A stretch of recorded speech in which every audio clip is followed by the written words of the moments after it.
Right, welcome everyone. Thank you for joining us today. I'm very excited to be moderating this panel with this panel.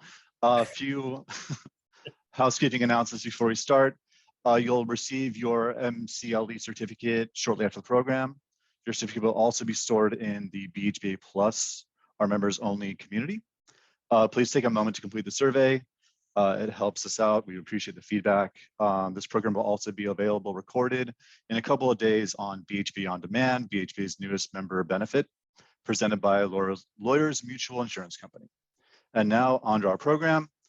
Our panelists today are Tom Dean, who is a partner at LaPolt Law, Ross Charap, who is a partner at ArentFox Schiff, and Jordan Bromley, who is a partner at Manatt. Thank you all for joining us. We are very grateful for your time and your thoughts. So a brief introduction to the topics today. We'll be focusing largely on royalties and how they're divided, how they are allocated, and how that has changed in the last year or so. So without further ado, I would like to hear all of your thoughts generally on how royalties are allocated between masters and publishing and the disparity between the two. So just to get it started, what are each of your thoughts on the most relevant metrics that would illustrate the disparity between how masters are compensated versus how publishers or publishing is compensated? Ross, you want to go first, or Tom? You're on mute, Ross. Yep. Okay, I'll go. All right, go ahead. There we go. Okay. What's up, everyone? Thanks for having us. Hopefully this is a lively and informative conversation. You know, I think it starts with the fact that songwriters are regulated by the United States government. That doesn't help. I think you layer onto that kind of a pretty arduous process by which streaming mechanicals are determined with the Copyright Royalty Board. And then you also kind of sprinkle a little fairy dust of these market share deals that are being made on the social media platforms, where a substantial portion of revenue is directed towards the master recordings instead of the musical compositions. Especially, I think that probably the most obvious one is when we see these as sync licenses, right? Where the history has always been, if you're going to issue a sync license, 50% of the money goes to the publisher and 50% goes to the master recording owner or person who controls it.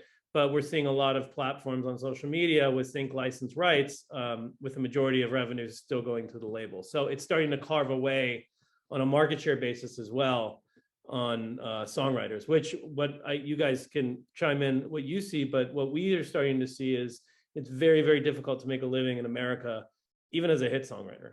And so that's kind of a result, which is unfortunate and something that we need to remedy in the near future. Yeah, I agree with everything Jordan said there. You know, songwriters, I mean, let's be honest, without the songwriters, there's no recording. And, you know, it gets a little, you know, frustrating when you see, you know, Spotify releasing numbers on their Loud and Clear platform, showing how they break down their payments to rights holders. And you see that from the portion that gets paid to rights holders, the publishers are getting anywhere between 20 and 25% of that.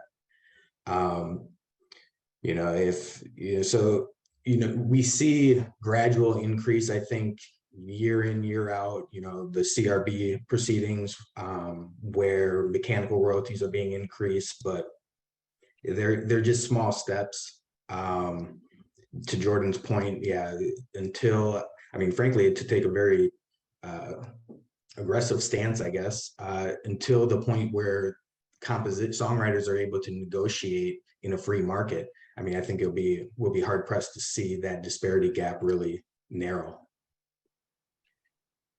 I come at this from the perspective of someone who worked at ASCAP for 25 years.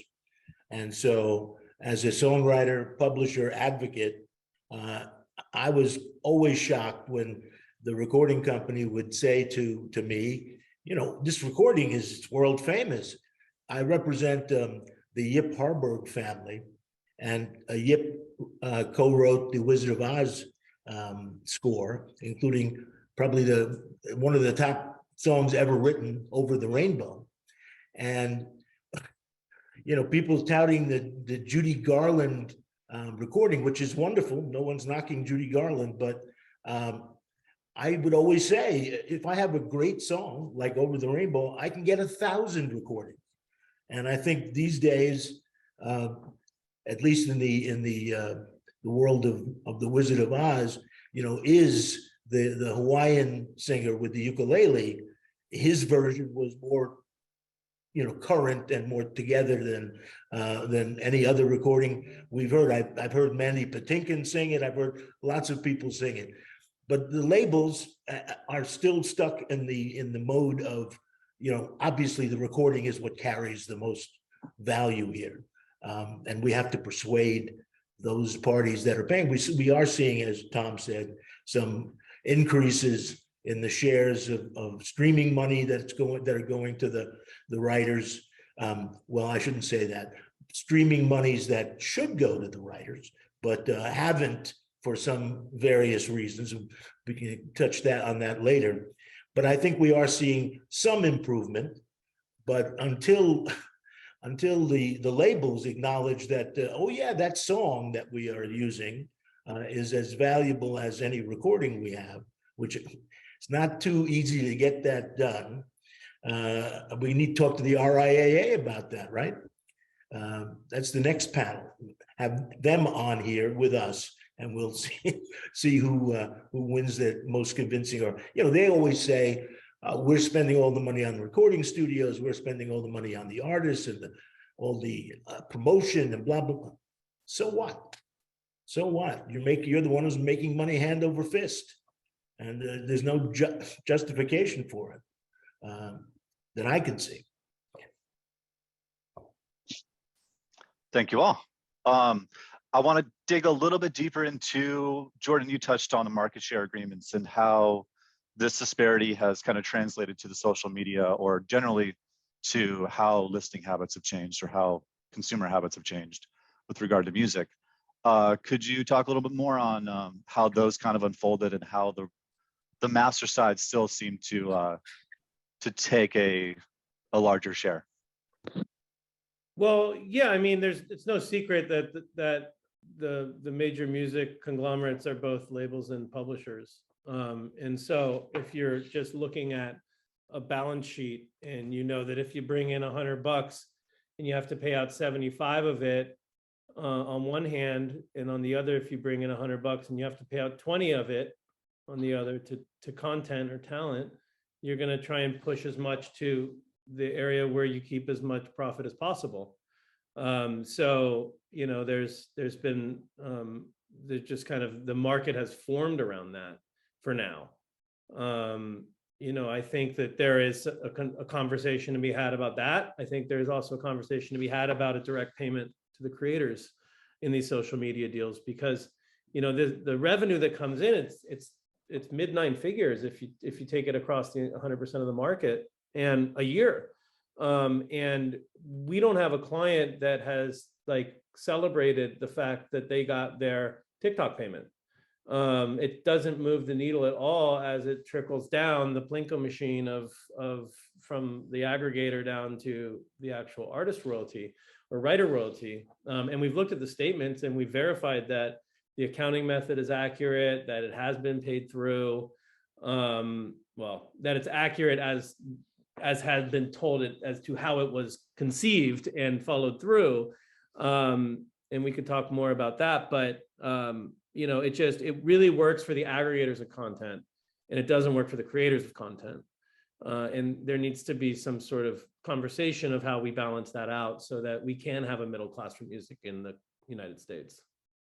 We kind of see that battle with every new platform, don't we, Jordan? Like, for instance, like Twitch, when the publishers wanted to start getting license deals in place with that platform, all these platforms push back on having to secure the rights and pay for the music content that goes up on their site. And it's frustrating. I mean, I'm sure all of us can agree that these platforms, large part of their business is based on music, but yet they always try to minimize that. Yeah. Well, from a historical perspective, again, the radio industry for years and years and years, and all the negotiations I was in, television industry would say, we have to stop paying you. We're paying you too much. In radio, what are you talking about? In television, what are you talking about? Music is in every single, you've never seen a program that didn't have music in it. And on radio, unless you're talking about news and sports, that's your lifeblood. And that's why we couldn't get the digital performing right for so long, because they would say, well, look, we are only paying X $100 million to the songwriter and publishers. We're not going to pay for digital uses as well. And so, of course, this country, there's only digital performance income through sound exchange or money that's sent to the labels for distribution. But overseas, where I have a lot of clients who are receiving royalties, every single, analog, digital, whatever performance is available, that's being paid on.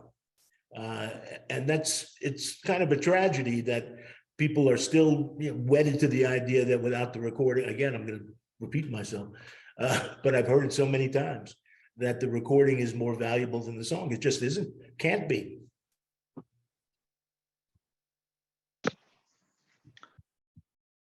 I agree. Good. So, Good.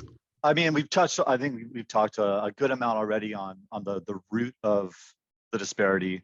Is any general thoughts on how songwriters can, or the publishing community at large can, what do you think are the next steps, or what would be some effective strategies that you may not have seen or could see more of to continue to bridge the gap? The community, just needs to, I think, continue to push forward. I think, one example of the community joining together and taking a stand, I think it was 2021, or maybe it was earlier this year, but they called themselves the Pact.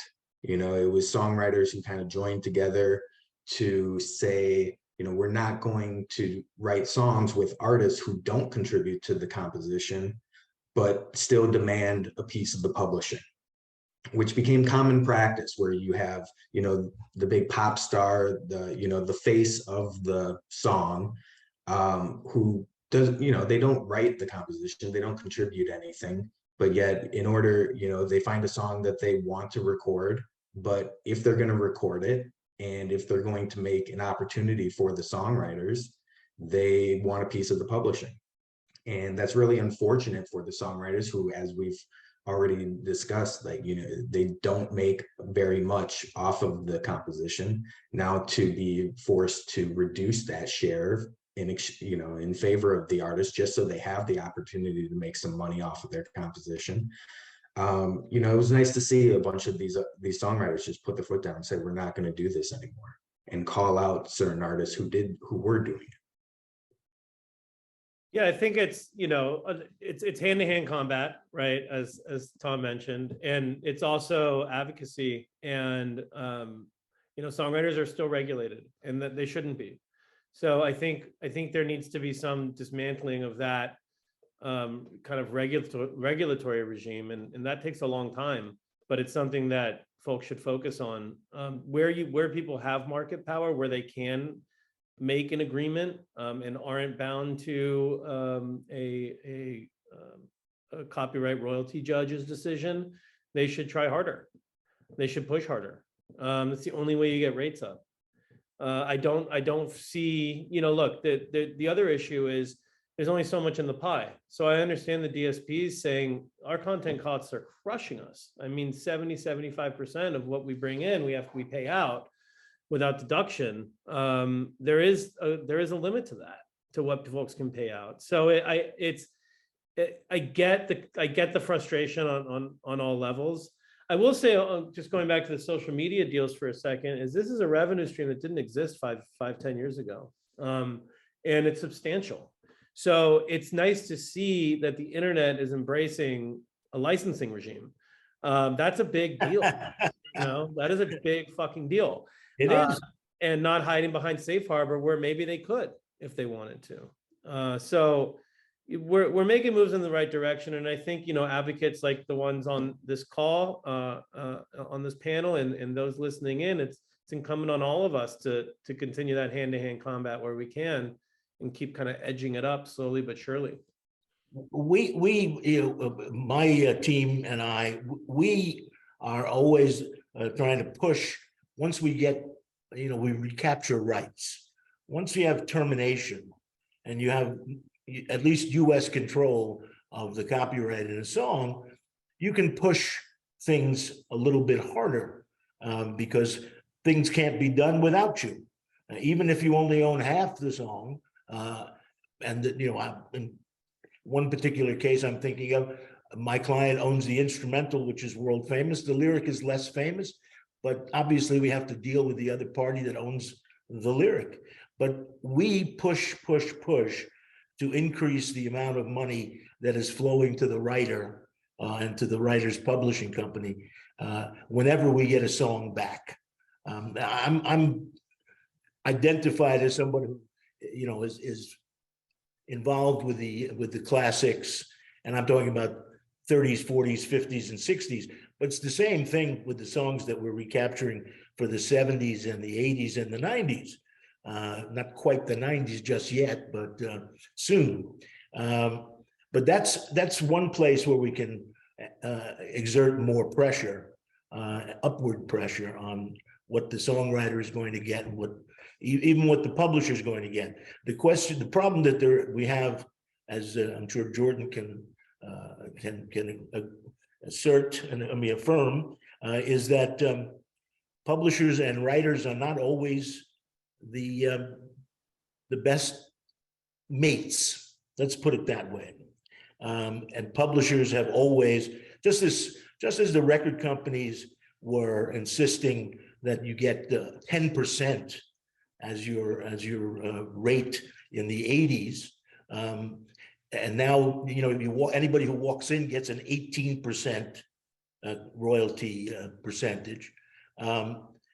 The publishers have put their thumb on the songwriters as well. I mean, we all know, that terminations only came into being for several reasons, but one of the principal reasons was because Congress wanted to relieve songwriters from the inequitable deals that are made when a song is written and all of a sudden it's sold to a third-party publisher when you don't know what the song is worth.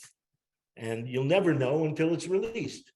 But you want to make sure that you're getting paid something. So you sign on with the publisher. Unless you're a big star, that's the way this business operates, as we all know. And we'll certainly touch on terminations shortly, a little bit more. But first, gruesome detail. First, let's talk about the CRB settlement, which was an increase for sure, and some might argue not enough.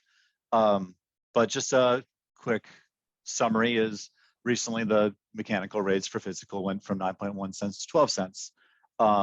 So if anyone in the panel wants to give kind of a more detailed summary of how that happened, who are the parties involved, how long it was negotiated, what led to this result, and why 12 cents. Would love to hear your thoughts. I mean, I could run through it if you guys want, or Ross. No, please. So there's actually two settlements in play on CRB4. One is the 12-cent download and physical mechanical, which is great, because it was going to be 9 until some folks who weren't involved in the CRB process raised hell, and the judges agreed. So I think 12 is very nice. The other settlement that's being proposed is the Web4 streaming mechanical settlement, which is a bit more complicated, but the headline is that they have locked in, or they want to lock in what we call the headline rate at just above 15%. Now there's different metrics underneath that could go to lower or raise the headline rate. For example, CRB2, because they just settled CRB3 and those rates haven't become active yet, which is a travesty because the period for CRB3 is almost over. So songwriters in America aren't going to know what they got paid for 5 years until after that 5-year period has ended, which is ridiculous. Also probably why they want to settle for without, going through the headache of all that. But in CRB2, which is the last rates that we've actually seen, we saw that the effective rate after providing all these various buckets was a lot higher than the headline rate. It was about 20% higher than the headline rate. We don't think that's going to happen this time. We think that that 15.3 cap will likely stick or be a little bit less than. But that's the streaming mechanical settlement. I don't think either of them have been formally approved. And the judgment on CRB3 has not been officially released. So government, right? That's the gist of it. But the good news is that it's like a 40% over from, was it 18 to 22? Is that what we're talking about? Not. Yeah, that's the funny thing, is that the spin was that it was 40%, and the accuracy is it's a 40% uplift from the headline rate of CRB2, which was 10.5 cents, where in reality, it was around 12.5% already. So it was, from 12 to 15 is maybe like a 25% increase. So it was accurate, but not entirely accurate. And they want to go up in, well, I think what was asked? The 20% was asked for the next go around, bring it up 20%. Yeah, they asked, but the settlement that has been submitted for approval is, I think, 15.3. That's right. Yeah, it's just And a that's slight, locked for 5 years, just straight across. Right. slight And that's increase. open for comment. Right now, the U.S. Copyright Office is asking for comment on, oh no, sorry, the copyright royalty judges are asking for comment on the settlement. So people can, on this webinar, or our colleagues can submit their thoughts on what they think about the settlement proposal. The Copyright Royalty Board itself is an impediment, in my view, to 100%. Why are songwriters regulated? Like what? Look, why are we? in our case, in the case of ASCAP and BMI, Yeah. for example, they're monopolies, or people, they're price fixers. Consent decrees make sense to me. Consent decrees make sense, but just the straight regulation of American songwriter, like, Well, let's blame Lou Wasserman. I think it was the piano roll days, wasn't it? Like, it was like back in the. It's the fact that the CLGA was never, accepted by the NLRB as a representative of screen scorers. I mean, this is music is at the very bottom of the list, when in fact it should be at least under the talent. Right. It's as important as a script can be. It's as important as a designer can be, and we've always gotten the hind portion. Yeah. Songwriters, which is remarkable, frankly. Anyway, I agree with you. The CRB, just so you understand, I mean, I've appeared in a couple of them. I'm sure you have as well, Jordan. We're talking about a judge who has not had experience. The leader of the panel, the chair of the panel, is usually a judge that has been a judge, doing something, but not necessarily IP. Then you've got an economist who is not at the top of the list. Let's put it that way. We've seen something else in the way of economists, and then there's a representative, a fellow policy advisor, if you will. And so they often take people from the Copyright Office, but the obscene protocols and rules. They have an entirely different set of rules than all Article 3 judges and courts. I mean, it's absurd. And you spend so much money trying to catch up with the rules. And if you don't know the rules, you're going to get killed. You have to submit documents at a certain time, which is normal for judicial intervention, but this is entirely different from what you're used to in the court system. And I was around when we had the first panel, which was dealing only with the compulsory license fees for cable. That was much easier to deal with than what we're dealing with now. But we're not going to get the CRB to disappear anytime soon, I'm afraid. But it would be great to regularize the rules and apply the ordinary rules of evidence and apply the ordinary procedures in an action to this kind of a situation. It's why ASCAP and others would always settle amongst the other music interests, the BMIs and the Canadian broadcasters, to stay away from spending all of that money. And look at this increase to 12 cents. That's great. But do you know how long the rate was? 2 cents or 4 cents or 6 cents or 7 cents?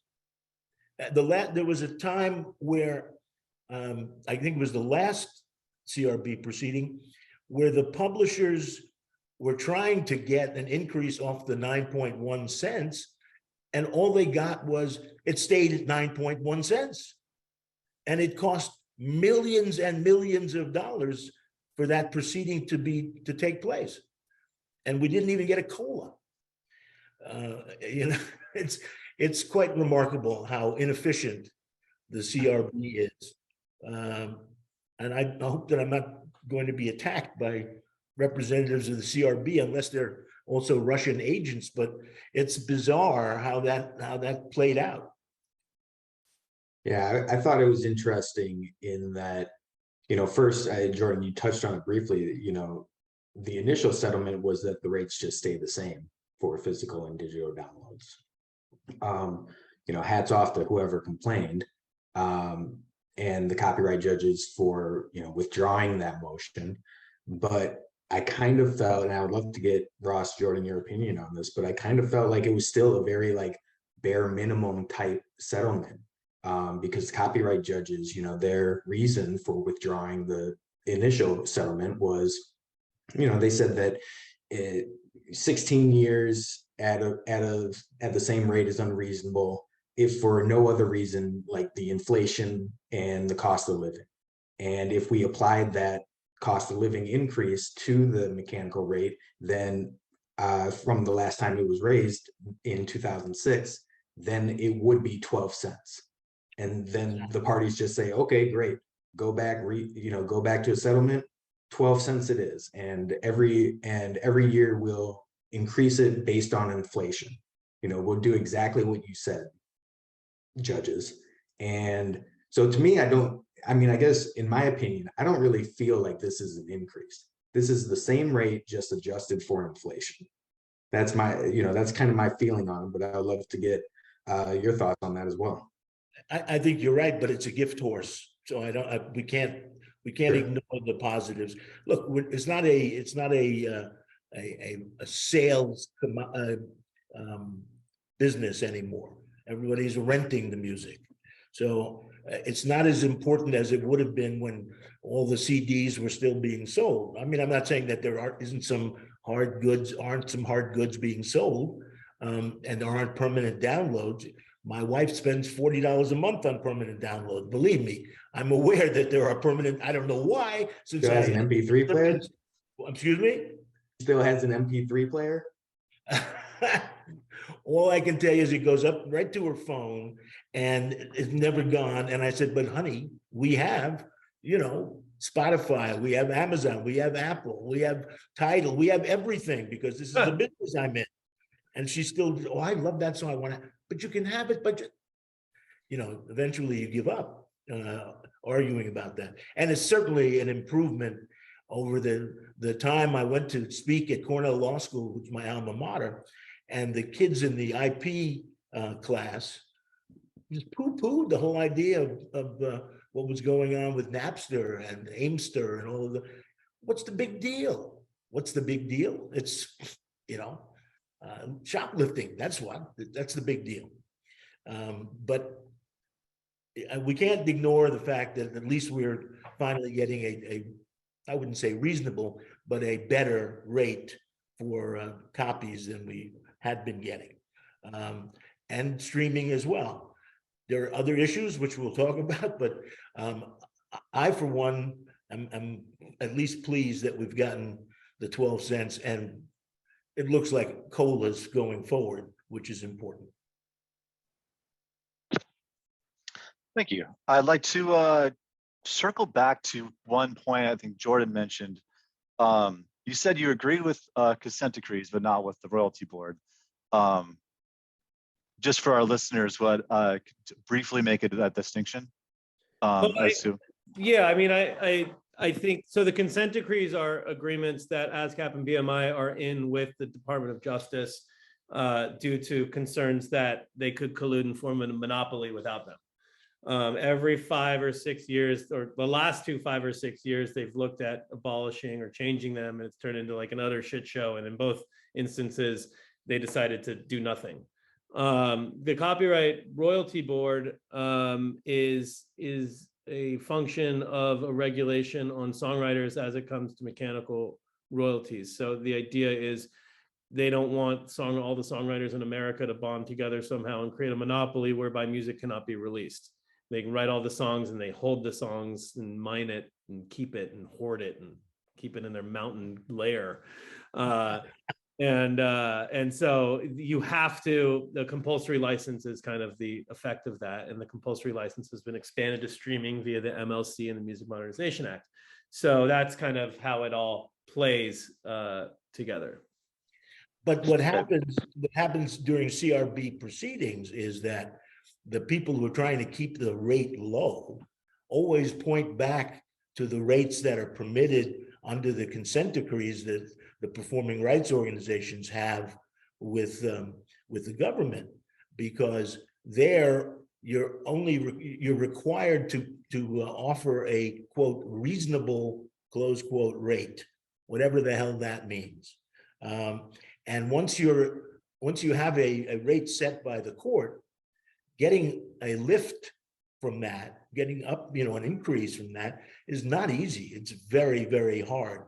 But then that model, that example, is always quoted by somebody in a CRB saying, "Well, look, the courts believe that the rate should be as follows on performances. Why should they be any different on the other compulsory licenses?" And so then we try to point at the labels. We say, "Well, look how much the labels are getting. You should be paying us way more." That's right. And we're able to do that now thanks to the Music Modernization Act. We've added a prong of evidence that we can include, Right. Which is why I was kind of disappointed in us settling so fast, because this is actually the first round of CRB where we could use that evidence. But look, in order to be in the CRB proceeding, you have to be an interested party. And in order to be an interested party, you need to hire an expensive law firm. And, I think last time around, I believe I saw something publicly that NMPA said that they spent $10 million on CRB3. So they spent more than that. Yeah. So you have trying to control the facts a little bit. Yeah. So you have, I think right now it's NMPA, NSAI, and George Johnson, bless his heart, American hero, on one side, and then all the services on the other, determining what every songwriter in America gets paid. What every song played in America gets paid to the songwriters, which is obviously not a consensus. So that also underpins the whole Copyright Royalty Board notion of being perhaps something that could be adjusted in the future. I think there's some people keep sending me, and I haven't focused enough to read it yet, but people keep sending me a Supreme Court decision about the limit of powers of I think like royalty judges or government appointed judges, and saying that this could be something that might be used to attack or take issue with the current setup for songwriters. You know, I think there might be a claim of an unconstitutional taking. You know, the basis of takings in the past has always been the case law is if you can do the taking, if you can show a real need, but it also needs to be paid for in a willing buyer, willing seller scenario. Up until this last round, when we had the evidence to be able to provide a willing buyer, willing seller scenario, it wasn't that way. So there's, you know, I think there's various ways to look at it from like a kind of nerdy constitutional law, you know, studying for the bar type of thing. Obviously, you need to be prepared with a solution, or you should be, to be responsible, be prepared with a solution. If you're going to break the whole thing down, like what's a better system and how do you get buy-in from the stakeholders? And really quickly before we go on to the new proposed rulemaking, so is it your opinion that you don't think the new evidentiary prong from the MMA was really at play with these new settlements? They probably use it in negotiating, but there was no evidence. I mean, it was Yeah. it's a settlement.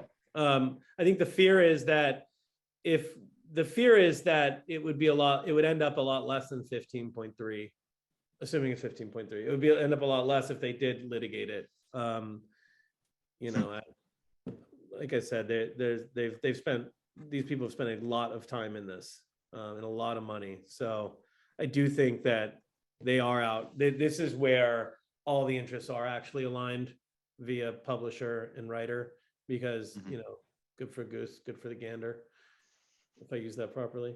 But I think so. Yeah, I think it will be in the future if needed. So it's a good thing for us. Nice.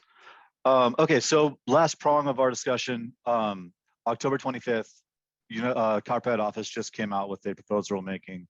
From my understanding, largely in response to the MLC's position on how to treat terminated copyrights or terminated copyright grants. Does one of you want to give a brief breakdown of the history of leading up to that?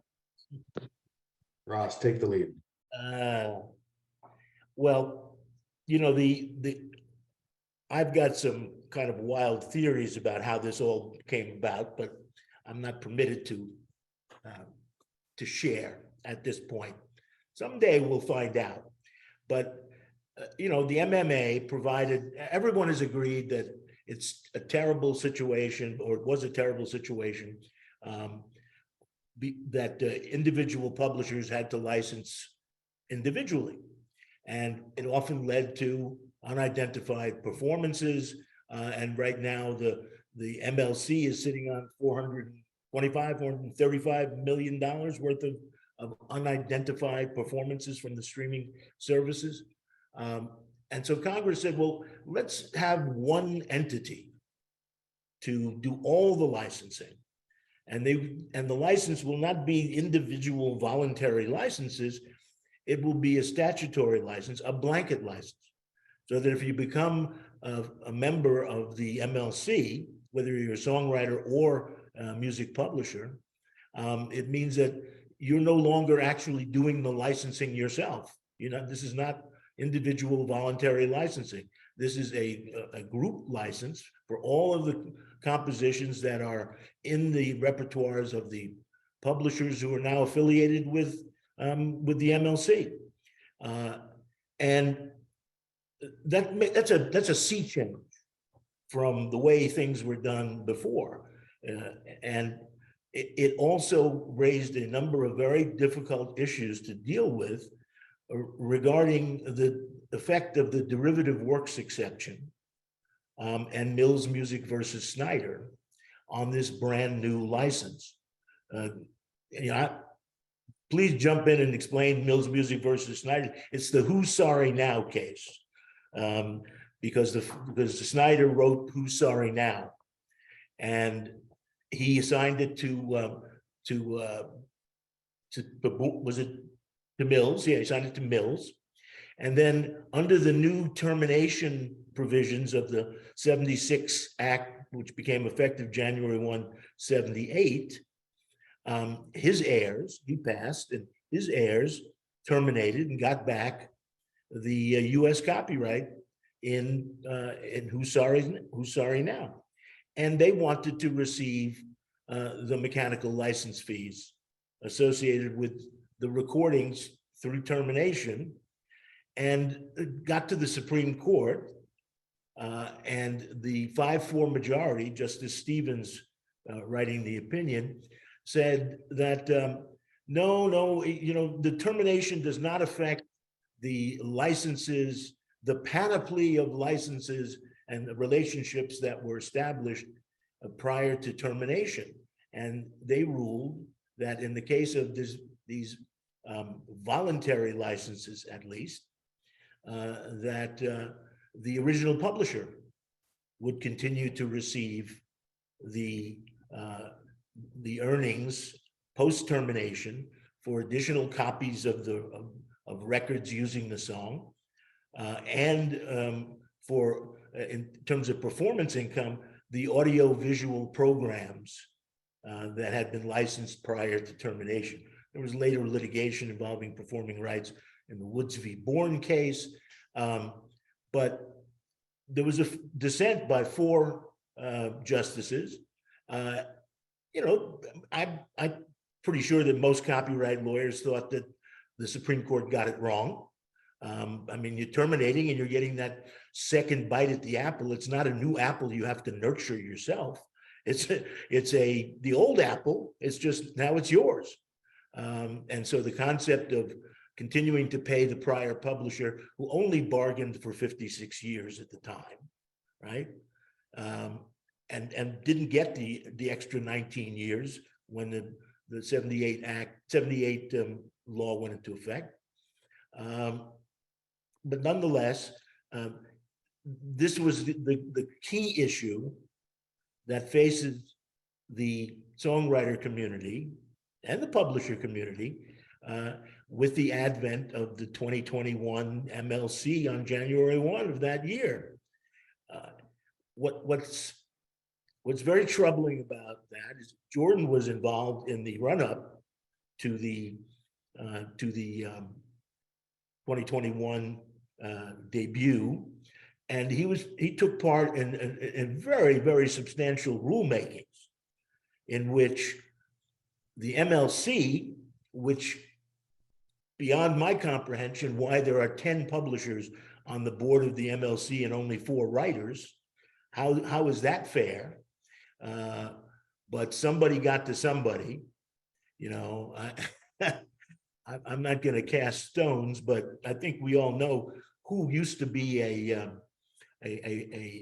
denizen of the halls of Congress for many years, and who's able to somehow persuade Congress to allow 10 music publishers to decide the fate of tens of thousands of songwriters. Okay. But during the run-up, during these rulemakings on what are the rules, what are the initial rules of this body to be, all of the ideas that were proposed were really thoroughly vetted. And there was a great deal of discussion about the derivative works exception and the effect of Mills Music versus Snyder post-termination about a blanket license. Is a blanket license to be treated in the same fashion as the voluntary licenses that came first? The initial license to the record company that you can perform this composition in your recording. The second license, which that's a license to use the song in the recording. The second license in this chain that the publishers set up is the license that was made to the DSPs. Well, those are voluntary licenses as well. And in fact, at least some of them that I've seen, it had a termination date so that there could be an attempt by the publisher to increase the rate that they're being paid. Not likely, but they were voluntary and they were terminable. But then we come to the blanket license, and in the run-up to the founding or the opening the doors of the MLC, everyone agreed that the MLC should not be interfering with the termination rights of songwriters, that they should not, that nothing they do should alter the benefits of termination. And the MLC said, don't look at us. We have no interest in doing that. We just want to, smooth the way for a proper administration of this blanket license. And in the run-up, there was a suggestion made by the MLC that there should be a default rule.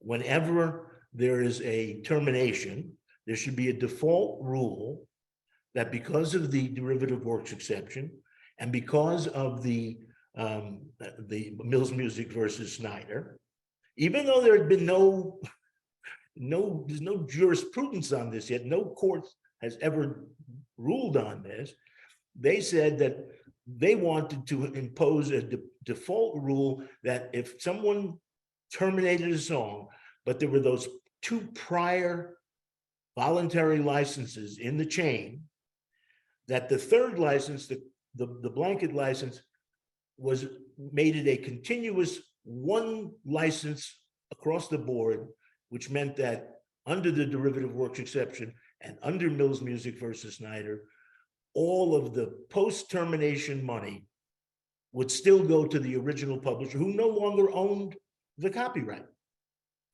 And Jordan and his team and others who were involved in this discussion and there were many phone calls and letters and ex parte comments, etc., which I've been looking at for purposes of writing a comment in support of the proposed rule.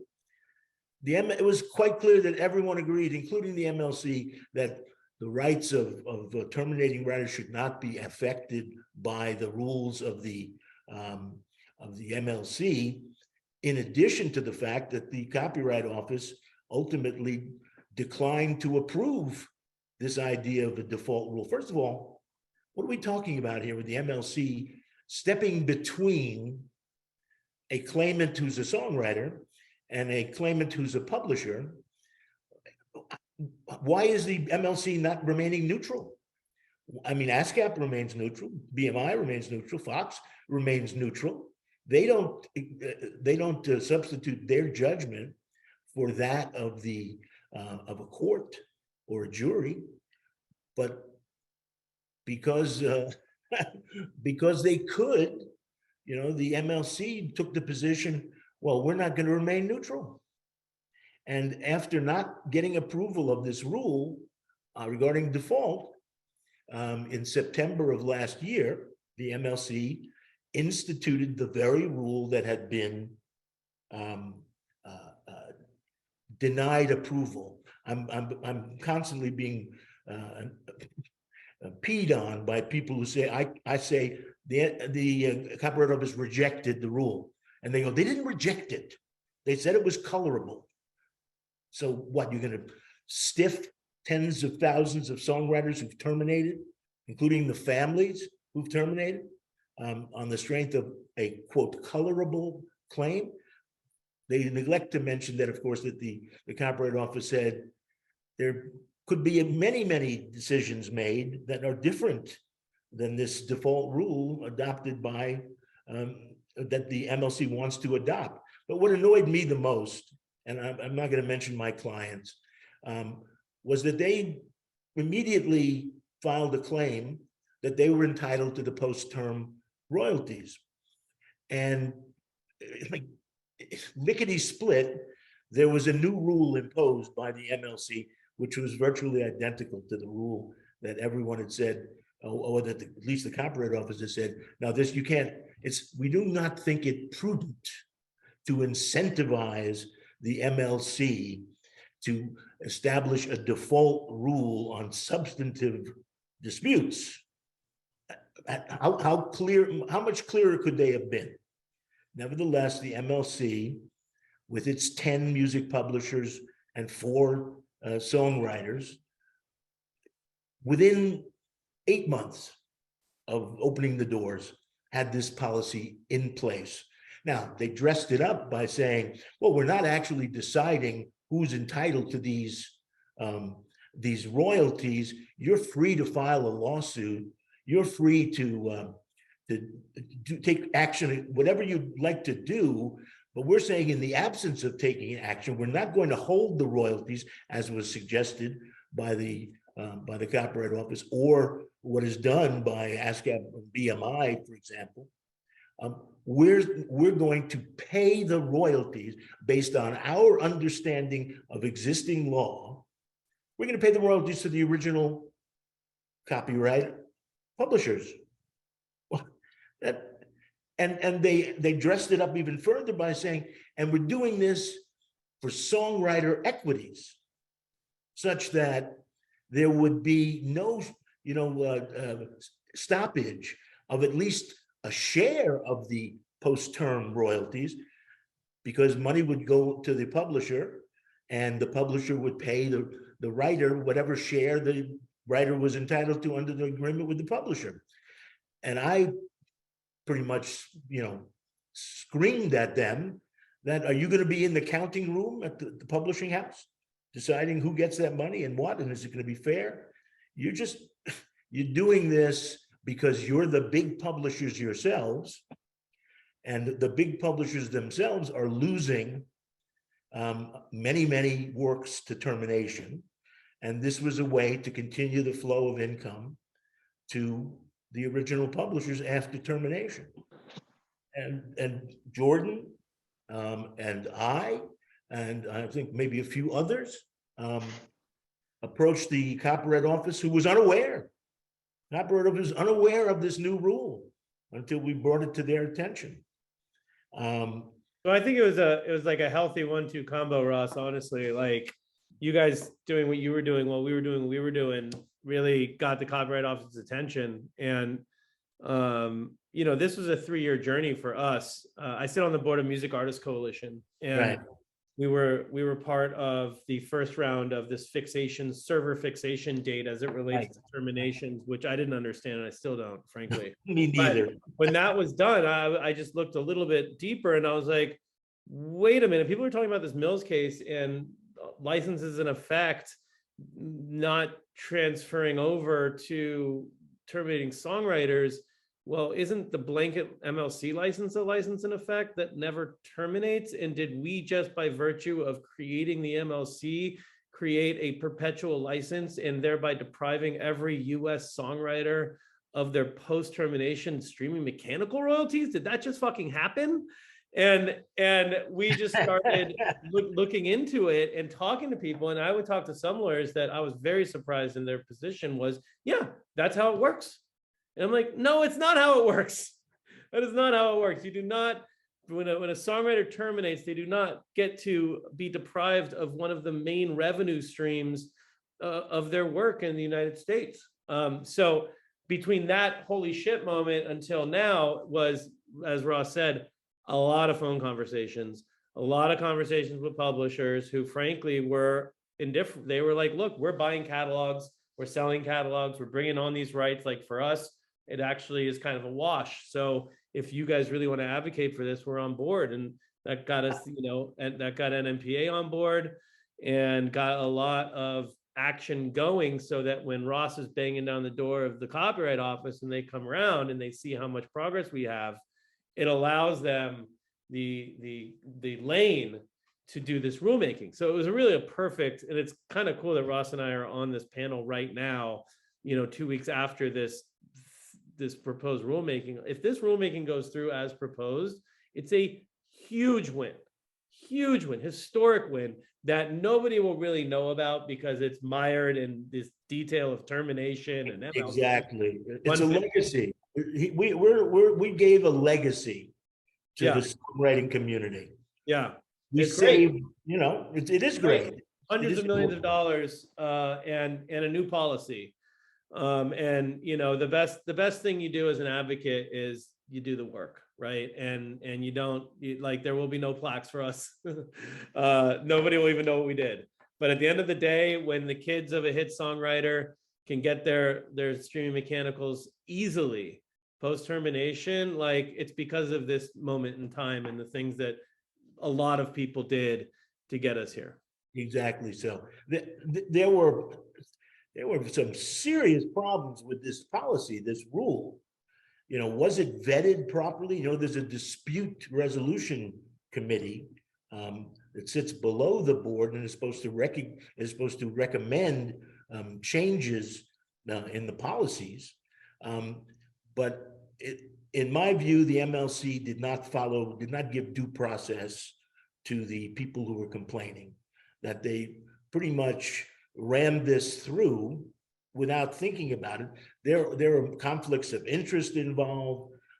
The fact that this policy did not provide for recoupment in the event there was a court case and the court decided, from day one, that money needs to be going to the songwriters who terminated.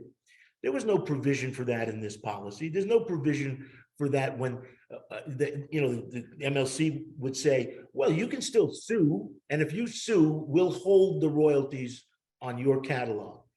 And I kept on complaining about the fact that this was a pointillist approach to this problem. So one songwriter has the wherewithal to bring a lawsuit and wins, but the MLC is not going to change its policy because only one songwriter won, and they're only going to hold the royalties on that limited catalog. What about the rest of the composition? Just the fact that the MLC would, in broad daylight, pass a policy that benefits the people who voted on the policy, probably the most, was the most obnoxious thing that I saw in this, and there were quite a few obnoxious things about this process. I mean, it's just remarkable. I represent a lot of heirs, and they wait patiently for 56 years or even 35 years to get some of that money. And the first thing they want to do, very few of them, in my experience, want to continue to publish the catalog under a new administrator. They want to sell and get the benefit of giant multiples that are now available out there if you have good quality catalogs. And those Sorry to cut you off, Russ, but Yeah. for the last few minutes of while we I'm have sorry, the audience, I I just want to tendency to quickly go touch on. Sorry, I just want to quickly. go on. I just want to quickly touch on what are the next steps and what what will make this actually become law, and then when can we expect a result? That's a misnomer. It's not going to be a law. It's going to be a rule Sorry. issued by the guidance from the Copyright Office as to how these royalties are to be distributed in the future. And the best thing about this rule, if you go to the end of the rule, is that it says 90 days after the final rule is published, that the MLC has to go back and adjust everything to $1. And if It's going to be hard for them because their other mandate is to distribute all the money that they have. So it's not like a Sound Exchange or NASCAP or BMI that they have an overhead percentage that they're retaining. However, I think that they can just target the publishers who've received these very large, undeserving payments and just take it out of their future royalties. I mean, I can't think of any other way that you would do it. And maybe you show the writers that we owe you, that it's like an IOU. Like when the money comes in, it's coming to you because we don't have it. I'm not going Or they try and fill it up from the black box account. I mean, I don't know. There's an administrative hurdle there because their mandate is to distribute. They are funded by the DSPs. It's not as a percentage of revenue. That's right. But that's the point. The point is that there should have been something in the rule, the new policy, which they say was not intended to be the final rule if there was a judgment that what they were doing was inappropriate. There was nothing in the policy that said, we'll assist any writer, any songwriter in recouping or recovering the money that we paid out in error. You know, we were being very, very careful, and we wanted to make sure that there was no money, that all this money was not held, and that there was a share going to the writer. I don't know any songwriter who didn't think of this as anything but another giveaway by publishers to publishers. On that note, I think that's all the time we have. Sorry for our audience that we didn't get to the questions, but I'd like to thank all the panelists again. Really appreciate your time and your insight. Thanks, I everyone. This was really fun. enjoyed the conversation. Thanks, everyone. A lot of fun, a lot of fun. Anytime I can flap my jaw, it's a lot of fun.